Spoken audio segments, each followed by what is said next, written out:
ہے؟ میرا ایک دوست کہتا ہے یار ابابیل کے جھنڈ نہیں آئے ہمیں بچانے کے لیے، یہ ابابیل کے جھنڈ کدھر ہیں؟ وہ سعید انور کے سامنے اس نے یہ بات کر دی. وہ سعید انور اللہ کا بندہ، اس نے کہا یار ابابیل کے جھنڈ آئے تھے، یہ نہیں کہ وہ آئے نہیں. مسلمانوں کی اور جب کافروں کی جنگ ہوئی وہ آئے، وہ آ کے انہوں نے اوپر سے دیکھا، وہ پہچانے نہیں سکے کہ مسلمان کون سے ہیں کافر کون سے ہیں. وہ بیچارے اوپر ہی اوپر منڈلا کے انہوں نے کہا چلو ایسے کرتے ہیں ان کی شادیاں چل کے دیکھتے ہیں، ادھر پتہ چل جائے گا. تو پتہ چلا کہ وہ جو شادیاں دیکھنے کے مسلمانوں کی، تو وہاں پر تو مہورت طے ہو رہی تھی. ہے جی، وہاں پر تو ہندو بھی شرما رہے تھے ان کی شادیاں دیکھ کر. ہے جی، وہاں پر تو لڑکیاں ماشاءاللہ سے ڈانس تیار کر رہی تھیں ہندوستانی گانوں کے اوپر کہ کیسے ناچیں گی وہ سب کے سامنے. وہ بیچارے ادھر بھی کنفیوز ہو گئے. ہے جی، ابابیلیں ساری. پھر انہوں نے کہا چلو ان کی چل کے تجارت دیکھتے ہیں. تو جو ان کے بازاروں میں گئے تو پتہ چلا کہ یار وہاں بھی کنفیوژن مچی ہوئی ہے. ادھر بھی بینک جو ہے اس وقت 9% جو ہے سود دے رہے ہیں، حالانکہ جاپان میں اور امریکہ میں 2-2, 2.5% جو ہے. یہ تو انہوں نے تو کافروں کو بھی مات دے دی. وہ بیچارے اوپر ہی اوپر کہا یار یہ پتھر یہیں پھینک دو کہیں، کوئی ایک آدم وہ پتھر جو پھینکے تو وہ زیادہ مسلمانوں پر ہی گرے وہ پتھر. یہ سعید انور کہتا ہوتا ہے کبھی کبھار.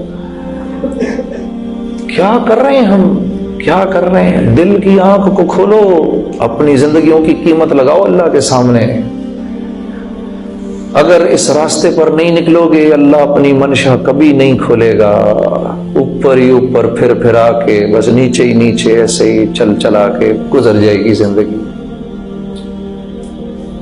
بے قیمت گزرے گی زندگی. میرے ایک دوست نے کہا بھائی آپ کیا بات کرتے ہیں جنید صاحب، صحابہ بھی تجارت کرتے تھے. یہ آپ کے بھی ذہن میں صحابہ بھی تو تجارت کرتے تھے؟ نہیں کرتے تھے؟ یقیناً کرتے تھے. کیوں نہیں کرتے تھے؟ حضرت عبداللہ بن مسعود نے تابعین کی ایک جماعت سے کہا کہ تم لوگ آج ہم سے زیادہ عبادت کرتے ہو، لیکن تم میں اور ہم میں فرق یہ تھا کہ صحابہ کے دلوں میں دنیا نہیں تھی، تمہارے دلوں میں دنیا ہے. اب یہ دنیا کیا ہے؟ یہ بڑا ایک ضروری سوال ہے. بھائی دنیا کیا چیز ہے؟ ہر وہ چیز جو تمہیں اور مجھے اللہ کے حکم پر آنے سے روکے وہ دنیا ہے. مثال کے طور پہ اب صحابہ بھی تجارت کرتے تھے. کیا تجارت کرتے تھے صحابہ؟ اپنی دکان میں بیٹھے ہیں، اللہ اکبر اللہ اکبر، آواز آئی، دکان بند کی، مسجد چلے گئے. کیوں؟ کیونکہ جانتے ہیں یہ دکان فائدہ پہنچانے میں 100% اللہ کے امر کی محتاج ہے. چلے گئے وہاں پر. اب وہاں بیٹھے ہیں، وہاں پتہ چلا کہ فلاں جگہ کے اوپر اللہ کے احکامات دھڑا دھڑ ٹوٹ رہے ہیں. کون لوگ ہیں جو اللہ کے راستے میں چلنے کے لیے تیار ہیں؟ تو ایک حکم آیا حلال روزی کمانے کا، اس کے بعد ایک بڑا حکم آیا نماز کا، نماز پہ چلے گئے. جب نماز پہ پہنچے تو وہاں پر بڑا حکم آیا ہجرت کے لیے، اس کے لیے بھی اپنے آپ کو پیش کر دیا. صحابہ تجارت کرتے تھے، یہ تجارت کرتے تھے، اس طرح تجارت کرتے تھے صحابہ. تو کیا تھا؟